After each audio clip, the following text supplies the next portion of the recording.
September 9 तारिख में हेब उपराष्ट्रपति निर्वाचन 21 अगस्ट पर्यंत उपराष्ट्रपति निर्वाचन पर नामांकन भरी पारिबे। एने अगस्ट 7 तारिख में प्रकाश पाइब विज्ञप्ति। सेप्टेम्बर 9 तारिख में वोटिंग सहित फलाफल प्रकाश पाइब। मतदान समय सकाळ 10 रु अपराह्न 5टा जाए निर्वाचन कमिशन धार्य करिसेंति। वोटिंग शेष हेबा परे सेही दिन गणति सहित फलाफल प्रकाश पाइब। उपराष्ट्रपति निर्वाचन पर भारतीय निर्वाचन कमिशन प्रक्रिया आरंभ कर दैछंति। जुलाई 21 तारिख में जगदीप धनखड़ उपराष्ट्रपति पदरु इस्तीफा देथिले। ता पर दिन 22 जुलाई रे धनखड़ का इस्तीफा पत्र को राष्ट्रपति द्रौपदी मुर्मू मंजूर करथिले। 74 वर्षीय धनखड़ का कार्यकाल 2027 अगस्त 10 तारिख पर्यंत थिला। तेबे से ता आगरु इस्तीफा देथिले। उपराष्ट्रपति निर्वाचन 6टी सोपान हेब।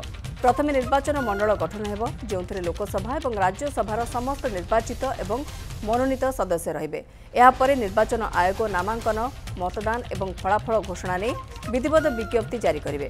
अति कम 20 सांसद प्रस्तावक एवं 20 सांसदों द्वारा समर्थन सहित प्रार्थी नामांकन पत्र दाखल करिपारिबे। या परे सांसदों भितर निर्वाचन प्रचार हेब। प्रार्थी एवं तांको समर्थन करुवा दल प्रचार में सामिल हुअन्ति। मतदान प्रक्रिया रे मध्य भिन्नता रही।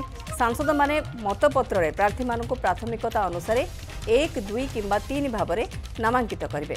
विजय पाई मोट वैध वोट 50% अधिक हेबा जरूरी। शेष में रिटर्निंग ऑफिसर फलाफल घोषणा करिवे। उपराष्ट्रपति निर्वाचन को नहीं कौन रही 3 राजनीतिक दलों प्रतिक्रिया आसंतु शुणिनेबा। उपराष्ट्रपति निर्वाचन रे कौन निष्पत्ति नियाजिबो सेटा संसदीय व्यापार कमिटी निष्पत्ति हेब। अध्यक्षता करिवे माननीय नवीन पट्टनायक महोदय। समस्त सांसद महोदय को डका सहित चर्चा विचार विमर्श करा से निष्पत्ति केवल नवीन पट्टनायक महोदय नहीं। घोषणा हो सारा पर जो दलर आम निष्पत्ति जहाँ ने माने आम भारतवासी हित साधन हम एवं सबू लोक सहला भाई आम निष्पत्ति निश्चित भाव आम जेहेतु आम जिते निर्वाचन को जाऊँ आमर समस्त आमर अधिकार अच्छी आम समस्त को भोट मागिबा। से बीजेडी सपोर्ट भी करि पारे, विरोध भी करि पारे, कांग्रेस विरोध भी करि पारे, सपोर्ट भी करि पारे। समय आसिले आपण ठीक जिनस जानि पारिबे।